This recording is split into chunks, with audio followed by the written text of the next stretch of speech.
여러분이 함께 인사합니다. 할렐루야 샬롬입니다. 할렐루야 샬롬 샬롬 샬롬 샬롬 샬롬. 하나님 사랑합니다. 여러분 주 안에서 사랑합니다. 오늘 본문 히브리서 11장 32절에서 34절 말씀, 정복한 자들의 믿음, 정복자의 믿음을 가지고 함께 은혜를 나눕니다. 우리 32절에서 34절 우리말로 한번 쭉 같이 다시 한번 합독하죠. 내가 무슨 말을 더하리요? 기드온, 바락, 삼손, 입다, 다윗 및 사무엘과 선지자들의 일을 말하려면 내게 시간이 부족하리로다. 그들은 믿음으로 나라를 이기기도 하며 의를 행하기도 하며 약속을 받기도 하며 사자들의 입을 막기도 하며 불의 세력을 멸하기도 하며 칼날을 피하기도 하며 연약한 가운데서 강하게 되기도 하며 전쟁에 용감하게 되어 이방 사람들의 진을 물리치기도 하며.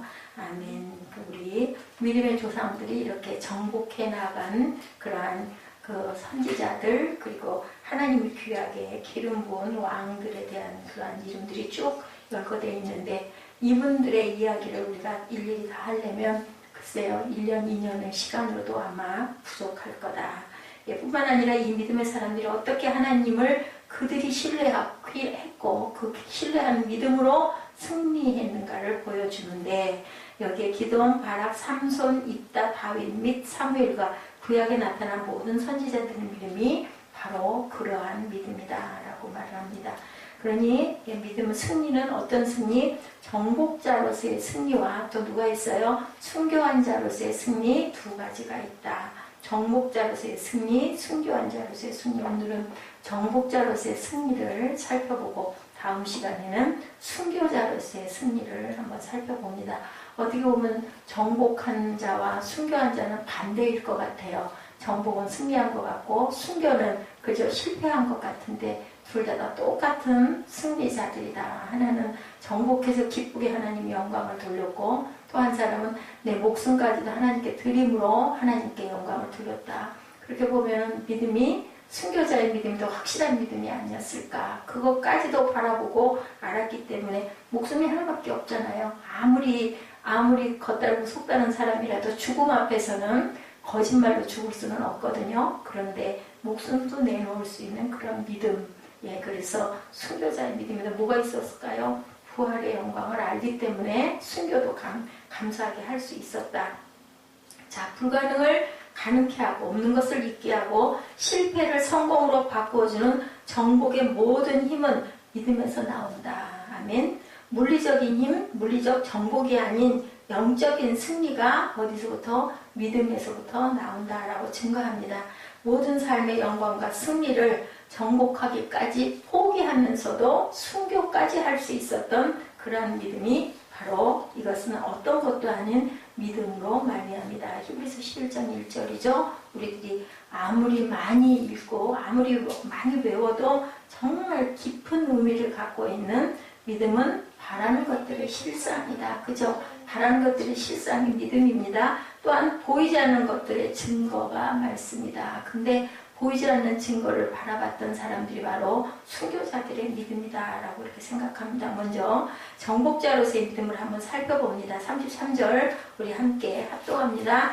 그들은 믿음으로 나라들을 이기기도 하며 의를 행하기도 하며 약속을 받기도 하며 사자들의 입을 막기도 하며.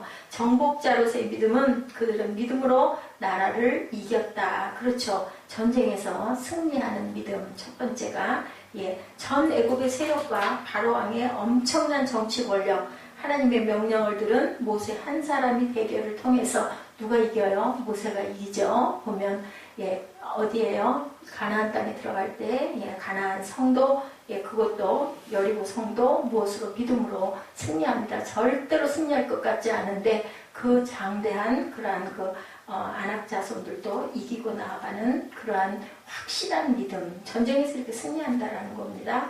모세에게서 하나님께서 모세와 함께 하셨기 때문에 모세가 이긴 게 아니라 하나님이 이기신 거죠. 누구를 쓰셔서 모세를 선봉장으로 세워서 다 이긴 싸움을 싸우게 하신 하나님이다. 이길까 질까가 절대 문제가 아닌데 사람의 눈으로 볼 때는 아이고 겁나인 거죠. 뒷걸음치고 싶고 도망가고 싶지만 믿음은 홍해바다도 건너게 하고 가나안도 정복하게 하고 여리고성도 정복하게 한다. 왜냐하면 하나님이 그 안에 계시기 때문에 우리가 문제를 만났을 때 문제를 겁낼 게 아니라 문제 안에 하나님이 계신가, 어떻게 하고 계신가를, 하나님은 어떻게 하려고 계신가를 우리가 알아야 된다는 거죠. 난공불락의 여리고성이죠. 며칠 만에, 7일 만에 무르니 것도 바로 믿음의 역사다. 성주일을 한 바퀴씩 돌고 7일째 되는 날 모두 다 함께 함성을 울려라. 그러면 여리고성이 무너질 것이다. 사람의 생각과 지혜로는 아무리 생각해도 말도 안 되죠. 미친님 같죠. 노아가 산꼭대기에다 120년 동안 비도 모르는 세상에 방주를 지은 일도 정말 미친 짓 같은데 그것을 120년 자그마치 1년, 2년, 12년도 아닌 그 기간 동안을 꾸준하게 그 방주를 완성한 노아의 가족이 살아남는 유일한 생명들이 된 역사도 바로 하나님께서 하시는 일이다. 그래서 하나님이 문을 열면 닫을 자가 없고 닫으면 절대로 열 자가 없다. 우리는 그 아래 살아요. 그죠? 하나님 품 안에서 삽니다. 이것도 역시 믿음 때문이었다고 성경이 증거하죠. 믿음은 정복하는 힘을 가지고 있다. 아멘. 지금도 여전히 그 전쟁은 일어나고 있습니다. 아랍과의 그 전쟁, 이스라엘과 피 흘림 지금도 계속되고 있지 않아요? 이스라엘보다 40배 이상이나 군사적으로 정치적으로 강한 애국의 후예들이에요. 그 아랍이 지금도 이스라엘이 견제하고 버티고 있는데 그 조그만 나라, 강원도 땅만 하대요. 이스라엘이. 우리가 생각할 때는 이스라엘 역사 얘기하고 뭐 도망가는 거 얘기하고 할 때 보면 절대로 아닐 것 같은 저는 실감이 안 나요. 근데 정말 땅 넓이로 보면 그 정도의 넓이밖에 안 된다고 하죠. 그런 이스라엘 백성들이 정말 머리가 좋고 석학들이 많고 노벨 평화상을 그렇게 휩쓸고 부자들 엄지손가락에 꼽히는 부자들이 다 이스라엘 백성들인 것. 그것이 무슨 힘일까? 이 믿음의 힘입니다. 세상적인 힘이 아닌 믿음뿐이다. 하나님의 손이 어디에 그 위에 그 나라 위에 계시기 때문이라는 겁니다. 자, 하나님이 함께 해주신 이 은총만이 민족을 구원하고 우리가 또한 구원을 받을 수 있다. 우리나라 역시도 38선은 누가 지켜요? 60만 우리 군인들이 또한 미군들이 여러 나라의 그 후방들이 그동안을 지켜온 것 같지만 사실은 그 위에 계신 하나님께서 우리나라를 버리지 않아서라는 것. 이렇게 전쟁에서 승리하는 믿음은 성경에서 보여주시는 정복자들의 믿음이다. 물론 현실적인 눈에 보이면 그렇게 안 보여요. 그래서 믿음은 바라는 것들의 실상이고 바라는 그것들의 실제 모습 우리가 바람으로 그래서 바라봄으로 늘 품으라고 그러죠. 그리고 보지 못하는 것들의 증거다. 안 보였는데 결과가 나타나는데 보니 하나님이 함께 해주셨구나라는 것을 우리가 깨달아 알게 된다. 어떤 자들에게만 보일까요? 믿음의 눈을 가진 자들에게만 그것이 바라 보인다. 자, 두 번째 정복자들의 믿음은 단순한 승리가 아닌 의로 인한 승리가 바로 믿음이다. 33절 중반에 그렇게 말씀하고 있죠. 믿음으로 나라들을 이기기도 하며 믿음으로 뭐를 행해요? 의를 행하기도 하며 이렇게 나타나 있습니다. 의를 행하기도 한다. 의롭게 승리하는 믿음이라는 거예요. 의롭다함을 받은 사람들의 승리, 그것이 바로 정복자들의 승리다. 불의하게 이기는 것은 승리가 아니다. 뭘로? 의로 이겨야 온전한 승리다. 자, 사랑이 이겨야 승리하는 거죠. 용서가 이겨야 승리하는 믿음이다. 정복자들의 승리는 이래서 의의 승리다. 의라는 것은 하나님이 요구하는 수준이다. 그죠? 그래서 우리가 의롭다 칭함을 받았죠. 절대로 의로울 자들이 없는데 사람이 요구하는 수준이 아니고 하나님이 요구하는 수준이 바로 의라는 것이라는 거죠. 자, 의로운 정치, 의로운 믿음, 의로운 삶을 하나님께서는 우리에게 요구하신다. 사무엘하 8장 15절에 다윗이 온 이스라엘을 다스려 모든 백성에게 공과 의로 행했다라고 이렇게 말씀하고 계세요. 노아 또한 그렇죠. 창세기 6장 9절에 노아는 당대의 의인이요 완전한 자다라고 성경에 나타나 있습니다. 의인만이 승리하고 의로운 자들이 이긴다. 그래서 하나님의 승리는 의의 승리다. 엘리야 선지자 역시도 부패하고 악한 아합 왕과 관계한 이세벨 앞에서 싸울 때 믿음의 싸움을 하게 되죠. 3년 반 비가 내리지 않은 가뭄에 엘리야는 뭘로 기도했어요? 믿음으로 기도해서 비가 오게 한 것도 믿음이었다. 엘리야 속에 있는 하나님의 의가 승리한 것이다. 그래서 간계한 계략이나 이런 걸 가지고 얍삽하게 포장을 하면 결국은 그 모든 것들은 들키게 되고 나중에는 패배할 수밖에 없다. 자, 예레미야가 또한 아모스가 하박국이 호세아가 미가가 이사야가 모든 선지자들은 모두 다 의로운 믿음을 가진 자들이었다는 거예요. 모든 선지자들은 이렇게 불타는 의가 있었는데 그래서 의는 믿음으로 말미암아 산다라고 고백하고 있습니다. 하박국의 의는 그러므로 믿음으로 말미암아 삽니다. 이렇게 하박국이 이렇게 고백을 하죠. 의는 믿음으로 말미암아 삽니다. 또한 불의에 대항해서 지식이 교양이 종교적 그 행위가 사람들을 의롭게 만들 수가 없다. 우리들이 생각할 때는 지식 있는 사람, 교양 있는 사람, 많이 가진 사람, 권력 있는 사람들이 의로울 수 있겠다 생각하지만 그렇지가 않다. 믿음만이 사람을 의롭게 한다. 하나님을 신뢰하는 믿음이 없는 자는 절대로 의롭지 못하다. 의롭지 못한 자는 믿음이 없는 자고 또한 거꾸로 믿음이 없으면 어떠한 일도 성취해서 승리할 수가 없다. 승리하는 것 같지만 살짝 속여서 이기는 것 같지만 사실은 승리가 아닌 패배자일 수밖에 없다라는 거죠. 정복자들의 믿음은 세 번째 약속을 성취하는 믿음이다. 성경 속에 수많은 약속들이 나오죠. 11장 33절에 뭐라고 그래요? 나라들을 이기기도 하며 의를 행하기도 하며 약속을 받기도 하며 그죠? 또한 사자들의 입을 막기도 한다라고 나왔어요. 그래서 약속을 받는 그러한 정복자의 믿음은 약속의 성취가 되는 믿음이다. 창세기 15절로 시작해서 계시록까지 성경 전체는 약속의 성취를 나타내죠. 창세기 3장 19절 보니 내가 너로 여자와 원수가 되게 하고 내 후손도 여자의 후손과 원수가 되게 하리니 여자의 후손은 내 머리를 상하게 할 것이요 너는 그의 발꿈치를 상하게 할 것이니라. 누구 말씀하세요? 하나님이 이렇게 말씀하세요. 그렇게 할 거다. 계시록의 마지막 때 그 세상이 이렇게 심판을 받게 될 것이다 라는 것 또한 약속이에요. 하나님께서 이렇게 할 것이다 인 거죠. 우리 엊그저께 말씀 나눈 것처럼 진리가 그죠? 세상이 시대가 변화감에 따라서 거기에 따라 변해가야 된다면 성경도 그죠? 자꾸 고쳐져서 써야 될 거예요. 개혁판들이 자꾸 나와야 될 거예요. 우리가 뭐 개혁 개정판이니 아니면 옛날 성경이니 이런 거 뭐예요? 그 글자의 단어들의 뜻을 조금씩 그죠? 더 좀 듣기 쉽고 또한 그 읽기 쉽게 이해하기 쉽게 만든 것들이 뭐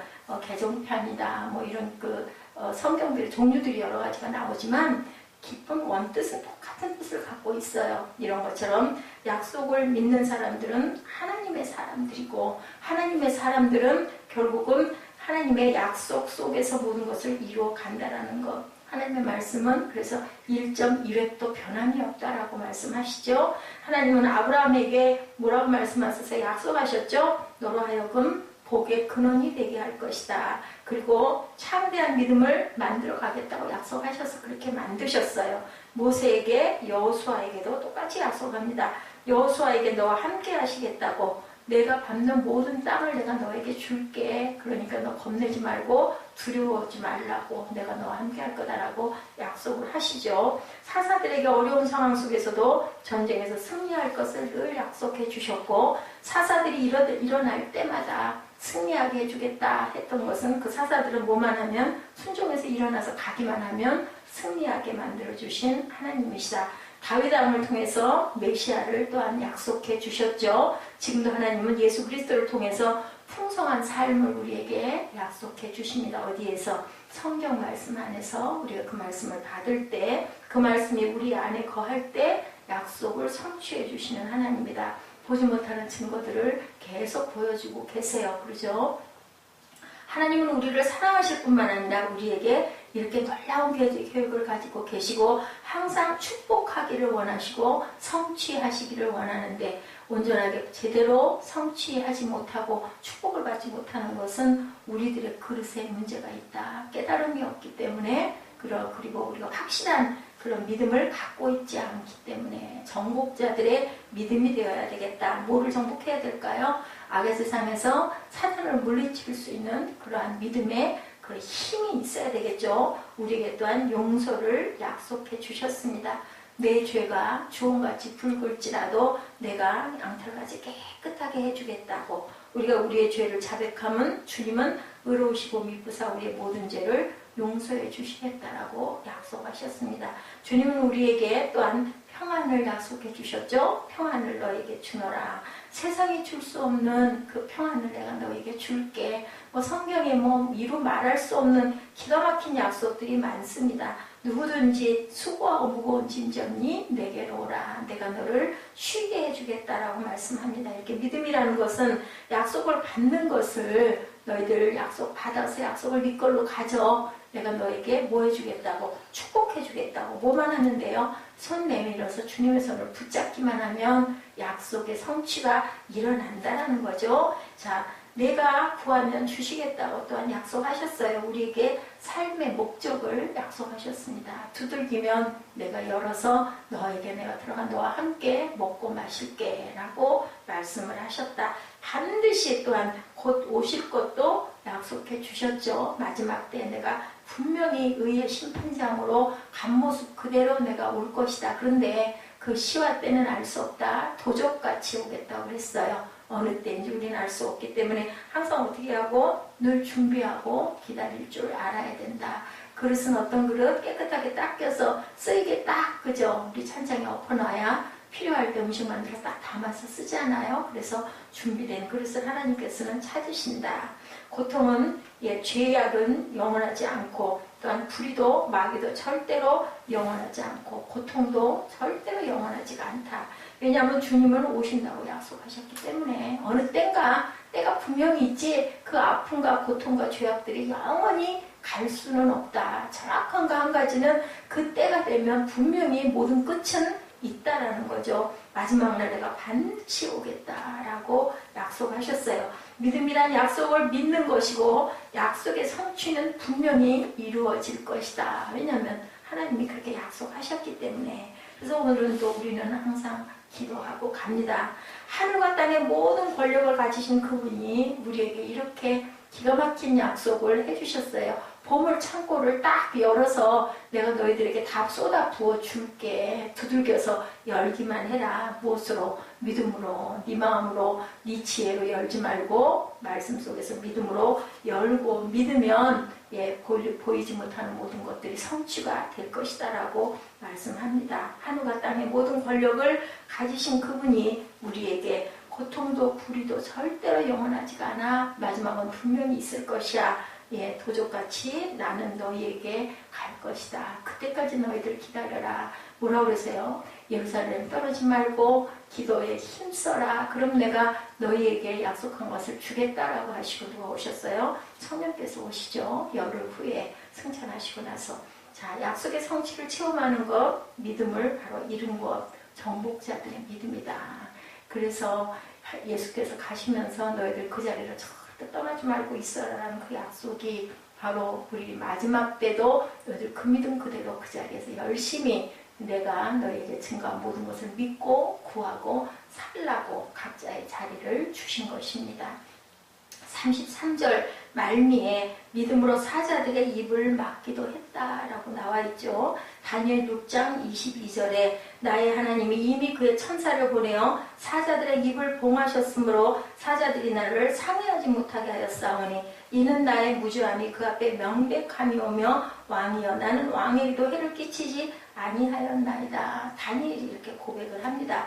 이미 천사를 보내서 하나님이 그 사자들의 입을 막으셨기 때문에 나는 절대로 무서울 것도 두려울 것도 없습니다. 23절에 느부갓네살 왕이죠. 왕이 심히 기뻐서 명하여 다니엘을 굴에서 올리게 하며 그들이 다니엘을 굴에서 올린즉 그의 몸이 조금도 상하지 아니하였으니 이는 그가 자기의 하나님을 믿음이었더라. 느부갓네살 왕이 다니엘을 굉장히 사랑했어요. 자기를 숭배하지 않고 절하지 않았어도 굉장히 사랑을 했는데 어떻게 했기 때문에 죽이기로 약속을 했기 때문에 사자굴에다 할 수 없이 집어넣죠. 근데도 절대로 상처를 받지 아니했다. 밤새 잠을 못 잤다고 나와 있죠. 성경에 보면 다니엘이 하나님을 신뢰하고 의지했을 때 하나님이 사자의 입도 봉하시고 다니엘의 용기나 지혜가 사자의 입을 막은 것이 아니고 하나님이 사자의 입을 봉했다는 것. 위대한 믿음의 사건 뒤에는 늘 뭐가 따라와요? 위기가 따라오고 위기가 문제가 아니라 믿음이 문제다. 또 위기가 없으면 기적의 역사도 일어나지가 않죠. 홍해 바다가 앞에 막고 있었기 때문에 홍해 바다가 갈라지는 역사가 일어났다는 것. 위기보다 뛰어나신 하나님을 바라볼 수 있어야 우리가 위기 앞에서 이긴다. 예, 우리가 항상 바라는 것들은 어떻다고요? 예, 믿음은 바라는 것들의 실상이에요. 보이지 않는 것들의 증거예요. 보이지 않는 것들의 증거다. 안 보여요. 바다, 홍해 바다가 물로 출렁출렁하고 거기 들어가면 죽을 것 같아요. 근데 그 증거로 바라는 실상이 그대로 일어났다라는 것을 말씀하고 있습니다. 다니엘은 사자굴에 던져진 동안 하나님의 능력이 사자의 입을 봉해버리신 것. 그것도 믿음이 있었기 때문에 사자굴에 뛰어들어갈 수도 있었다. 안 그랬으면 어떻게 했을까요? 제가 전하겠습니다 했으면 사자굴에 던짐받지 않을 수 있었거든요. 근데 믿음이 있었기 때문에 아니어도 죽어도 나는 상관없다고 뛰어들죠. 위기가 닥치면 위기가 문제가 아니고 그 뒤에 계신 하나님이 문제다. 그 위기 속에서 하나님 무엇을 하시고자 하는지 하나님의 행하시는 일들 저희가 함께 예배 시간에 말씀 나눴죠. 절대로 세상의 일은 우리 중심으로 일어나는 게 아니라 하나님께서 하시고자 하는 것을 성취하는 중심으로 일어나고 있다. 그래서 그 뜻을 우리가 깨달아 알아야 된다는 거죠. 절대로 위기에 갇히지 말고 환경의 위기는 지나간다라는 것. 그래서 환경에 우리가 좌우되지 말아야 된다. 하나님의 뜻은 분명히 무엇을 이루고 가신다. 하나님의 나라를 이루고 가신다. 우리가 배신자만 되지 않으면 돼요. 반역한 자들은 붙잡히면 옛날에 그 정치에서도 죽이잖아요. 그렇기 때문에 절대로 우리는 하나님 편에 서 있고 하나님의 자녀들이기 때문에 아버지의 뜻을 알고 그대로 순종하고 가기만 하면 우리에게는 위기도 고난도 아픔도 지나가고 그 뒤에 그 안에 계신 하나님을 보며 그 하나님을 만나기만 하면 우리는 그저 복을 받는다라는 말씀입니다. 또한 불의의 세력을 막기도 했다. 신앙생활의 가장 큰 방해는 자신의 문제다. 누가 방해자? 내 자신이, 내 눈이 방해자예요. 눈으로 바라보니까 아닌 것 같잖아요. 아니잖아요. 저게 말이 안 되잖아요. 그 눈, 그게 바로 문제라는 거죠. 자, 그래서 누구의 눈을, 사울의 눈을 비늘로 덮어버렸어요. 그리고 새 눈을 하나님이 주시죠. 영적인 눈이 열리는 그러한 사건이 일어납니다. 위기가 문제가 아니라 홍해가 앞에 넘실거리는 게 문제가 아니라 이스라엘 백성들은 문제를 바라보고 절망하지만 뭐가 가장 큰 방해다. 내가 바라보는 그 문제들이 방해다. 자신의 문제를 항상 하나님의 시선으로 볼 줄 알아야 된다. 예수를 사랑하던 막달라 마리아가 예수 보고 못 알아보죠. 왜요? 내 눈이. 예수님 돌아가셨잖아요. 믿어버리는 거죠. 돌아가셨다. 내가 부활하리라 생각 안 나요. 진짜 눈앞에서 돌아가셨는데요. 십자가에 못 박혀가지고 돌아가셨는데 어떻게 살아나겠어요? 근데 어떻게 계세요? 무덤 뒤 동산직인 줄 알았다라고 나타나죠. 우리가 잘 아는 엠마오로 같은 두 제자가 예수님의 옆에서 얘기하면서 함께 가면서도 예수님인 줄 알아보지를 못하죠. 식탁에서 마주 앉아가지고 함께 말씀을 들으면서 나중에 그 얘기하죠. 가슴이 뜨거워지지 않더냐 하고 깨닫고 보니까 예수님은 이미 안 계셔요. 영으로 오신 예수님께서 우리에게도 항상 다가오셔서 말씀하시죠. 근데 그것을 깨달지 못한다. 어떨 때 깨달아요? 기도할 때, 영으로 하나님을 만날 때 우리가 깨달아 압니다. 그리고 마음에 기쁨도 오고 감동도 오고 확신도 오는 거죠. 그래서 기도밖에 이런 이유가 나갈 수 없다고 얘기해요. 영적인 부분은 영으로밖에 알 수가 없습니다. 그래서 혼으로 기도하거나 우리가 육신으로 기도하면 하나님이 감동을 하나도 느끼지 못한다. 그냥 입술로만 하는 기도. 그래서 우리가 항상 우리 마음에 정말 충만한 하나님의 영이 그해서 우리가 영으로 기도하게 해주옵소서 하고 늘상 우리가 입술로 고백을 하죠. 그래서 엠마오로 가던 두 제자도 이렇게 하나님을 알아보지 못했다. 우리 눈 때문에.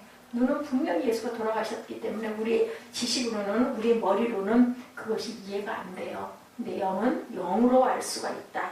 겸손하게 나를 낮추고 마음을 비우고 나의 마음을 항상 재검토해봐야 된다. 내가 하나님의 시선으로 하나님의 나라를 바라보고 있는지, 내 육의 시선으로 하나님의 나라를 바라보고 있는지, 내가 기도할 때 내 기도를 하고 있는지, 하나님이 원하시는 기도를 내가 하고 있는지. 그래서 누가 도우세요? 성령께서 도우시죠. 우리의 부족한 것들을 말할 수 없는 탄식으로 도우신다라고. 우리가 깨닫지 못하는 것을 기도 중에 또한 깨닫게 하시죠. 아, 그게 아니라 이거였네 하고 깨닫게 하십니다. 제일 어려운 사람은 믿음이 교만한 사람들이다. 어떻게 믿음이 교만해요? 나 엄청 잘 믿는다고 생각하는 그것 또한 교만한 거다라는 거죠. 내 기도가 교만할 수도 있다. 내가 내 마음으로 기도하는 거. 나는 너무 기도를 잘해. 나는 하루에 몇 시간씩 기도해. 바리새인들. 그죠? 나는 하루에 몇 번씩 기도해. 나는 항상 다 회개했어. 그것이 바로 교만이라는 거죠. 성경 읽는 거. 나 성경 너무 잘 알아. 나 성경을 몇 번 통독했어. 나 금식을 며칠씩 해서 이게 다 모두 다 교만이다. 그래서 우리가 입술에 내는 그 고백들이 정말 조심해야 되고 주의해야 된다. 뭐 거기에 안 들어갈 사람이 한 사람이라도 있겠어요? 아무도 없어요. 그래서 의롭다 칭함을 받을 자가 아무도 없다. 하나님께서 우리에게 주신 은혜죠. 정말 내 믿음은 겸손한가? 내 믿음들은 정말 성경적인가? 내가 하나님의 뜻을 온전히 알고 오늘도 하루를 잘 살아냈나? 이것을 밤이면 무릎 꿇고 기도하실 수 있는 저와 여러분 되시기 바랍니다.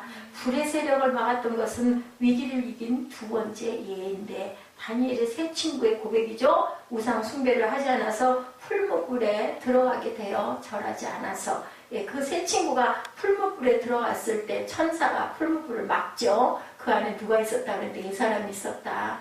그 불 속에 밀어 넣었던 것은 세 친구인데 거기에 불 속에 있는 그 존재들은 뭐니? 사람이 넷이었다. 천사가 불을 막아주는 거예요. 그 풀무불을 몇 배나 더 하라고 그래서 7배나 더 왔어서 뜨겁게 해서 저들을 밀어쳐넣으라고 그랬죠. 거기 데리고 갔던 사람이 그 불 기운에 타서 죽어버렸다라고 성경에 증거하고 있습니다. 그런데도 어땠어요? 하나도 몸 조금도 그름이 없이 하나님께서 막아주신 하나님. 불을 겁내지 말고 불 속에 하나님이 계신가를 우리가 생각할 줄 알아야 된다. 하나님의 안 계심을 우리가 늘 슬퍼해야 된다.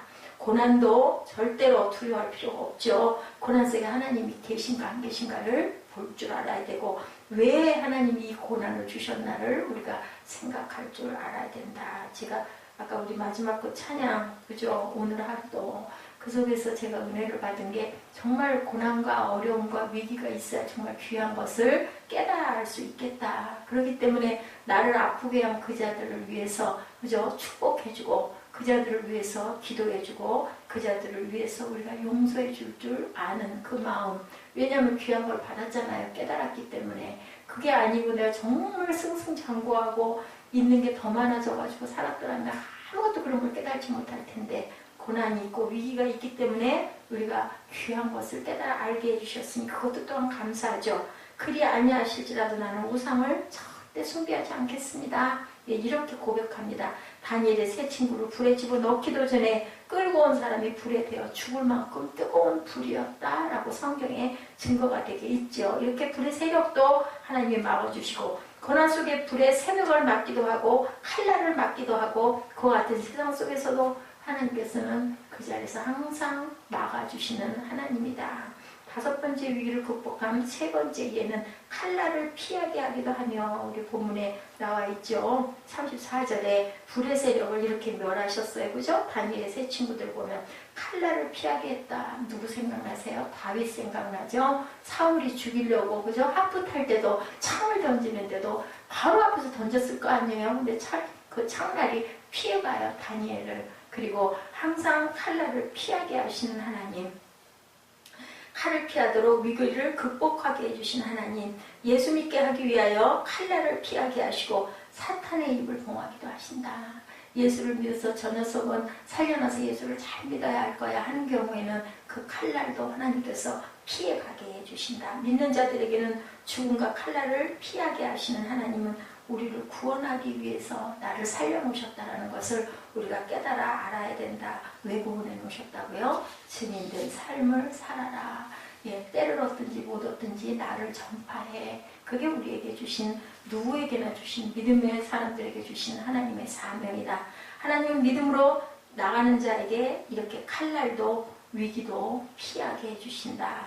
위기가 아닐 때가 하나도 없어요. 어린 나이 때는 또 어린 나이 때대로, 그죠? 젖먹이 아이 때도 얼마나 위험한 순간들이 많았는지, 예, 지나간 날 이렇게 생각해 보면, 그죠? 사탕 입에다 머금고 애가 먹다 말고 그냥 그게 목에 걸려가지고 그냥 순식간에 애가 새파래지잖아요. 방법이 없어요. 어떻게 아무 생각도 안 나죠. 예, 그런 위기들이 얼마나 많은지. 청년이 돼서는 또 청년기대로 어린 나이만 지나가고 나면 초등학교만 나오고 나면 그 다음부터는 지가 자립을 해서 지공부도 지가 하고 자기 옷 잘 챙기고 잘 다니겠지 했는데 그저 학교에서도 골목에서도 자전거를 타고 다니면서도 그저 위기는 수시 때때로 다가옵니다. 그 모든 위기를 어떻게 피하겠어요? 하나님의 은혜가 아니면 피할 수도 없고 청년이 돼서 결혼 시기가 돼서 귀한 신부감 또한 신랑감을 맞이할 때도 그때도 정말 귀한 청년과 귀한 자매와 결혼 잘했네 하는데 또 살아가는 과정에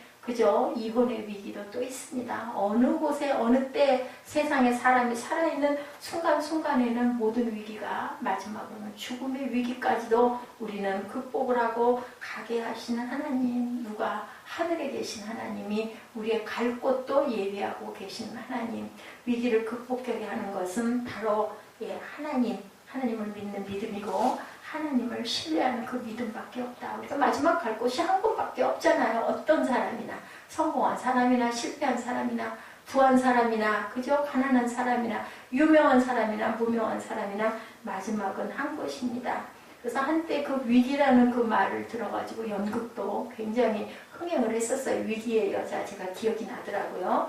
예, 34절에 믿음이란 연약한 가운데 강하게 되기도 하며 34절에 보면 예, 연약한 가운데서 강하게 되기도 하며 전쟁에 용감하게 되어 이방 사람들의 진을 물리치기도 하며 전쟁에도 그저 승리하게 하시는 하나님, 전쟁을 이기는 믿음이 있고 의를 행하는 믿음이 있고 약속을 행하는 믿음이 있고 위기를 극복하는 믿음이 있고 하나님을 신뢰하는 믿음이 우리를 모든 위기에서 벗어나게 하신다.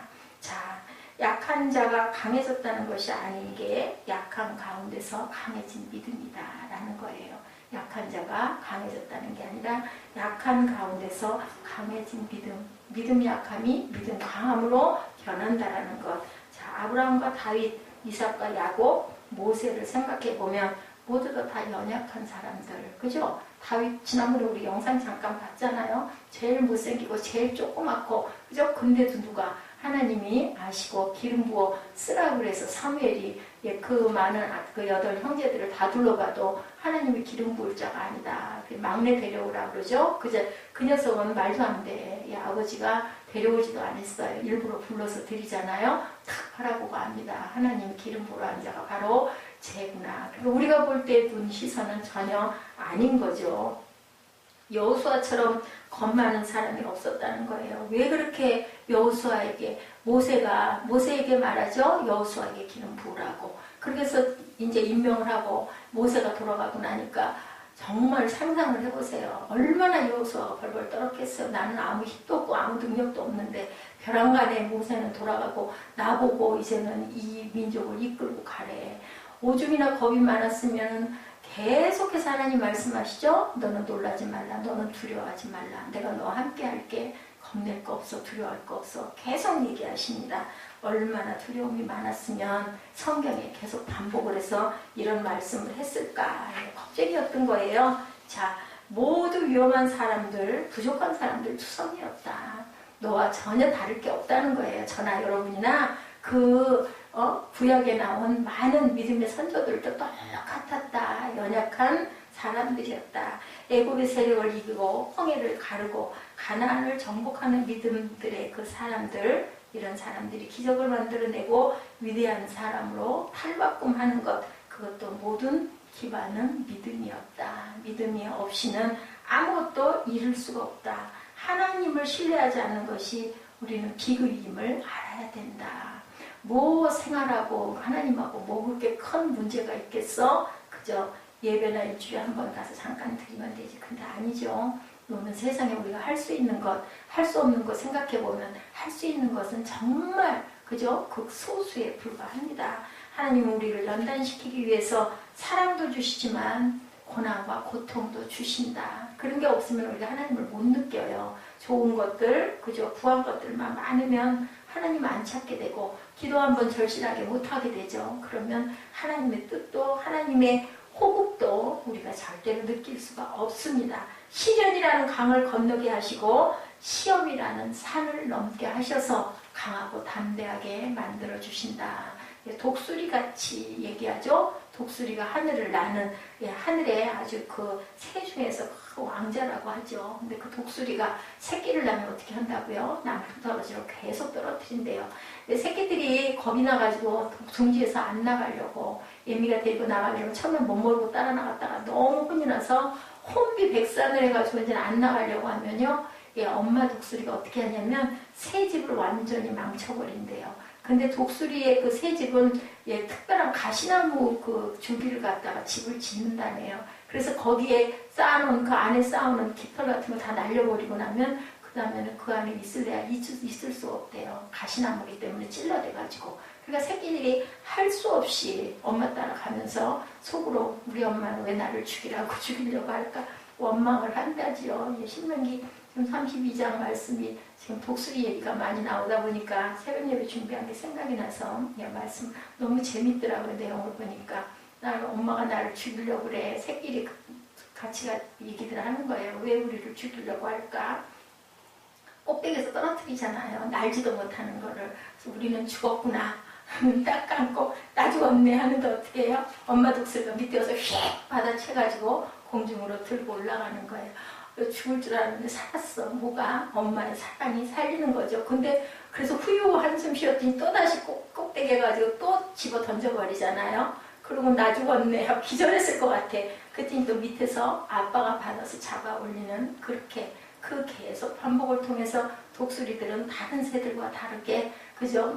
많은 그 바람이 올 때 많은 새들은 다 도망가서 아래로 가가지고 숨는데 독수리는 더 높은 곳으로 올라간대요. 그렇게 더 높은 곳으로 올라가면 그 높은 곳에는 바람이 없다는 거예요. 근데 모든 새들은 겁이 나서 그 꼭대기까지 못 가요. 날개에 힘도 없고. 근데 독수리는 이렇게 기가 막힌 훈련을 받았기 때문에 죽기를 수천 번 죽었겠죠. 그렇기 때문에 살아남을 수가 있고 특별한 하늘의 왕자가 되었다. 아주 재밌더라고요. 보니까 하나님은 믿음으로 나가는 자들에게는 이렇게 사탄의 칼날도 피하게 해주신다. 뭘 믿으면 우리 엄마는 나를 절대로 죽이지 않을 거야. 새가 그렇게 믿었다면, 안 믿으면 기절해서 깨어나지 못했을 것 같아요. 이렇게 우리는 굳건하게 뭐를 붙잡아야 된다. 내가 너와 함께하리라는 하나님의 말씀을 붙들고 가야 되기도 한다. 그래야 한다는 거죠. 우리의 인생의 삶은 순간순간이 모두 다 위기의 삶이라는 것. 그죠? 그렇기 때문에 하나님은 우리에게 연단을 주시고 고난도 고통도 주신다. 왜? 단단해져야 되니까. 세상에 살아가기 위해서는. 그래서 그런 것들이 없이 자란 아이들이 어려운 일들을 당하면 당황하게 되고 뚫고 나가지를 못하고 주저앉게 돼요. 그렇다면 뭔가 좀 어렵고 고난스럽고 배고프고 힘들게 사는 자녀들이 오히려 낫지 않을까. 근데 우리는 그때는 어때요? 싫잖아요. 그거 정말 편안하게 살고 싶고. 제가 사무엘을 그래서 잘못 길렀구나 하는 생각을 합니다. 좀 힘들게 했어야 되는데 너무 편하게 해주고 너무 챙겨주고 하다 보니까 아이가 그렇게 연약한 애가 돼버리고 겁 많은 애가 돼버리고, 그리고 제멋대로 하려고 하는 그런 아이가 됐구나 그런 생각을 합니다. 고난을 당했을 때, 시련의 강을 건너고 있을 때 시험의 연단들을 온전히 기쁘게 여기는 믿음의 저와 여러분 되시기 바랍니다. 야고보서 1장 5절이죠. 너희 중에 누구든지 지혜가 부족하거든 모든 사람에게 후히 주시고 꾸짖지 아니하시는 하나님께 구하라. 그리하면 주시리라. 아니 정답을 다 말씀해 주세요. 정말 하나님은 좋으신 하나님이죠. 그 성경 66권 안에 뭐 두껍다고 하지만 아니 우리의 삶의 모든 그 열쇠들이, 그 축복의 열쇠들이 다 들어있어요. 열심히 뭐 하면, 하나님께 구하면 6절에 보니 오직 믿음으로 구하고 조금도 의심하지 말라. 의심하는 자는 바람에 밀려 요동하는 바다 물결 같으니 합니다. 바다 물결같이 요동을 하면 뭐 구할 수 있겠어요? 그죠? 자잘하고 평안해야 되겠죠. 지금은 모두 부족하지만 주님 앞에 서는 날 하나님은 우리를 어떻게 흠없고 티 없이 깨끗하게 만들어 주실 것이라고 하나님께서 말씀하시죠. 예, 본문 34절이죠. 불의 세력을 멸하기도 하고 칼날을 피하기도 하며 연약한 가운데서 강하게 되기도 하며 전쟁에 용감하게 되어서 이방 사람들의 진을 물리치기도 하며 마지막 정복자는 승리자의 믿음은 용기 있는 믿음이다. 그죠? 용기가 있어야 전쟁에 용감하게 된다 라고 그냥 단어로 그대로 나와 있습니다. 어떤 자? 믿음은 용기 있는 믿음이다. 위대한 용기의 사람들을 만들어준다. 정복자의 용맹을 만들어낸다라는 것. 구약의 삼손의 믿음, 골리앗과 싸우는 다윗의 믿음이 바로 그런 믿음이었다. 엄청나게 불리한 난관을 뭘로? 믿음 하나로 용감한 투지로 싸워서 이기게 하고 비겁한 생각과 감사한 태도들을 전부 다 버리게 하시는 게 바로 믿음의 힘이다. 이렇게 우직하고 정직한 사람을 하나님께서 주신 그 용기로 만들어내신다. 자, 이스라엘의 사람들이 엄청난 골리앗으로 인해 기가 꺾이고 숨도 쉴 수 없는 그 상황, 전쟁터. 그죠? 사울왕이 도저히 방법이 없어 나와봐 하고 나왔는데 우리 그 유년부 애들에게 너무 많이 이 영상 보여줘서 그냥 눈에 선하지 않아요? 그러고 나갔는데 다윗이 그 지난번 영상에도 보니까 뭐해 너희 그 죽은 하나님하고 막 하나님을 모욕하잖아요. 그 장면에서 이 다윗 청년이 네가 하나님을 모욕해? 하고 불끈 화가 나서 뛰어나간 거예요. 예, 그런 청년이고 때가 묻지 않은 청년이었기 때문에 그 혈기가 있어 튀어나갈 수도 있지 않았을까. 어른이었으면은 그죠? 내 가족이 있는데 죽을까봐 겁이 나가지고 벌벌 떨고 뒤돌아볼 텐데 다윗이었기 때문에 어린 청년이었기 때문에 하나님을 네가 모욕하냐 그러고 뛰어나갑니다. 그래서 결국은 기가 막히게 그 물맷돌로 아주 급소죠. 예, 이마 가운데를 맞추는 물맷돌질하는 그것도 어디서 배웠을까요? 예, 그 양들을 지키기 위해서 그 모든 것들을 다 거친 거죠. 그러니까 다윗의 생애가 어린 날이 참 힘들었겠다는 생각이 들어요. 들판에 그 양떼들을 몰고 다니면서 양 놓아놓고 얼마나 추워요. 누워가지고 풀밭 들여다보면서 하나님은 나의 목자시냐고 그렇게 시를 읊었지만 얼마나 낮이면 뜨겁고 밤이면 추웠을까. 그 모든 것을 고난을 견디고 극복한 다윗이기 때문에 그 용맹한 장수도 배울 수도 있었고 그리고 거기서 시가 나올 수 있을 만큼 환경을 극복했겠구나라는 생각이 들더라고요. 정복자들의 용맹을 이렇게 만들어낸다. 이스라엘 사람들도 이래서 결국은 승리할 수 있었던 것. 다윗과 같은 용장이 무엇으로? 믿음으로 만들어졌기 때문에 이긴 거죠. 전 세계의 불의 앞에서도 믿음은 용기를 갖게 한다. 하나님의 믿음입니다.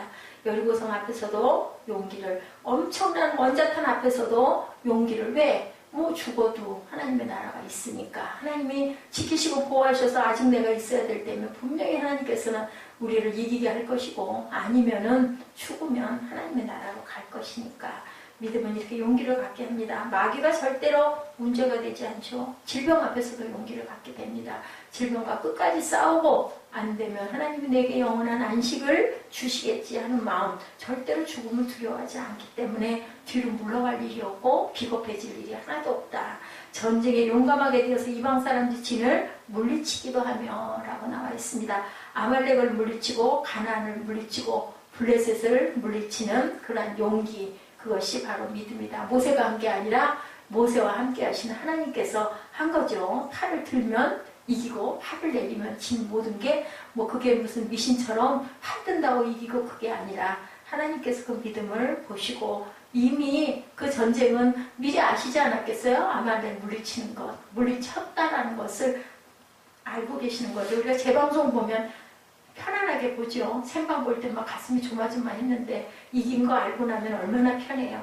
진정한 용기 있는 자만이 최후 승리를 거둔다라는 겁니다. 성령의 용기를 가진 자는 오늘날 그런 교회는 그런 사람을 필요로 한다. 믿음의 용기 있는 자들을 필요로 한다. 민족의 지도자가 참 용기를 가져야 된다. 우리가 나라와 민족을 위해서 기도하잖아요. 예, 하나님의 말씀을 정말 두렵고 떨림으로 그 말씀대로 나라를 치리하는 그러한 많은 지도자들이 나오게 해주옵소서. 우리가 그렇게 기도해야 된다는 거죠. 불 속에서도 칼 속에서도 사자의 입 속에서도 참 용기로 싸울 용기를 주시는 하나님, 믿음만이 승리의 무기라는 것. 어떤 상황에서도 성령의 용기를 가진다만이 참 승리를 한다는 것. 그 힘으로 우리가 정복해야 할 대상은 내 자신 안에 있고 내 밖에 있는 것들이다. 그죠? 주변의 위험들, 그리고 내 안에 있는 나와의 싸움이다. 자, 내 안에 있는 뭐예요? 정욕, 또한 몸 밖에 있는 것들과의 싸움이다.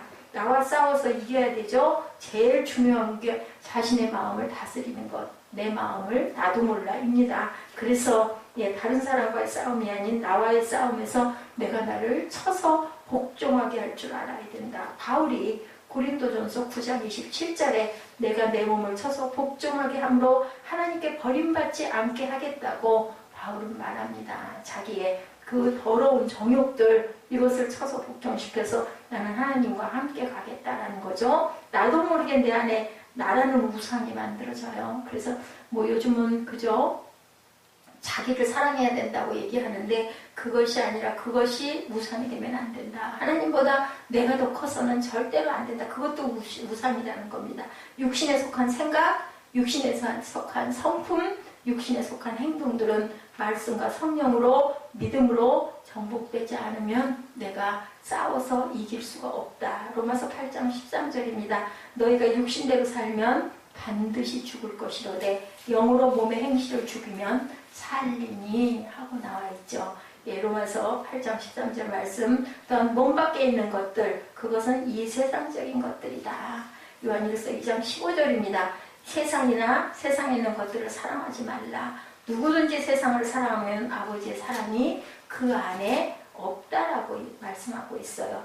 더 이상 세상의 노예가 되지 말라는 말씀입니다. 세상을 무시하거나 도피하라는 것이 아니라, 돈이 나쁜 게 아니라 돈이 우상이 되면 안 되죠. 돈이 가장 귀한 게 되면 안 된다는 거죠. 잘 벌어서 귀한 일에 잘 쓸 줄 알아야 된다. 세상과 돈으로 짝이 돼서는 안 된다. 어디로 가요? 세상으로 갈 수밖에 없죠. 명예가 나쁜 게 아니죠. 명예를 사랑하고 명예의 종이 되지 말아야 된다. 하나님이 항상 그 위에 계셔서 나를 이렇게 높여주셨다는 것을 감사할 줄 알아야 된다. 건강이 나쁜 게 아니고 건강이 우상이 되고 내가 건강의 노예가 돼서는 안 되죠. 이게 건강에 좋으니까, 이게 몸에 좋으니까 이렇게 해야 된다. 그러니까 너무 거기에 빠져서 사는 것도 안 된다. 자, 세상을 사랑하지 않으면 된다라는 거예요. 세상과 벗되지 말아야 된다. 우리가 세상 속에서 살 수밖에 없습니다. 세상을 뭐 해야 된다? 변화시켜가야 된다. 믿음과 성령과 사랑으로. 야고보서 4장 4절입니다. 가늠한 여인들아, 세상과 벗된 것이 하나님과 원수됨을 알지 못하느냐. 그런즉 누구든지 세상과 벗이 되고자 하는 자는 스스로 하나님과 원수되는 것이니라. 요한일서 5장 4절입니다. 무릇 하나님께로 난 자마다 세상을 이기느니라. 세상을 이기는 승리는 이것이니 우리의 믿음이니라. 믿음만이 나 자신을 이길 수 있고 하나님을 신뢰하는 믿음만이 세상을 이긴다. 누가 그런 분이셨어요? 예수님이 그런 분이셨죠?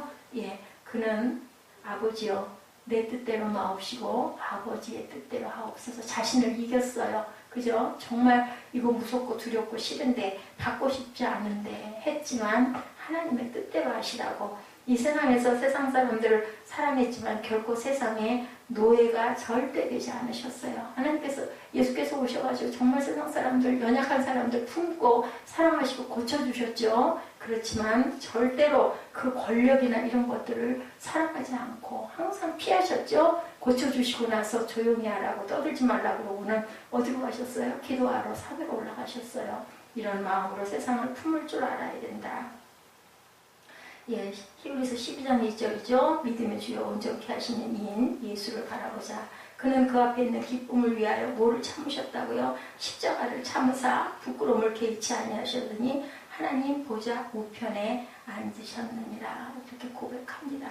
절대로 하나님께서는, 예수께서는 그 아픔과 고통을 절대로 피하지도 아니하시고 부끄러워하지도 아니하시고 십자가도 참으시고, 그 십자가 위에서 내려올 수 있었죠. 너 왜 거기서 그러고 있어? 너 하나님의 아들이면 뛰어내려. 그랬지만 거기에 동요하지 않으십니다. 내려올 수 있는데 내려오지 않고 고통을 받고 죽을 수 있는 것, 정말 그게 쉽지 않죠. 내가 피할 수 있는 또 절대로 피하지 않고 그것을 묵묵히 감당해 가시고 무엇으로 침묵으로 감당하시고 순종하신 그 예수님의 사랑, 정복자의 믿음, 주님께서 보여주신 믿음이라는 것 우리가 알고 승리하는 저와 여러분 되시기를 주님의 이름으로 축복합니다.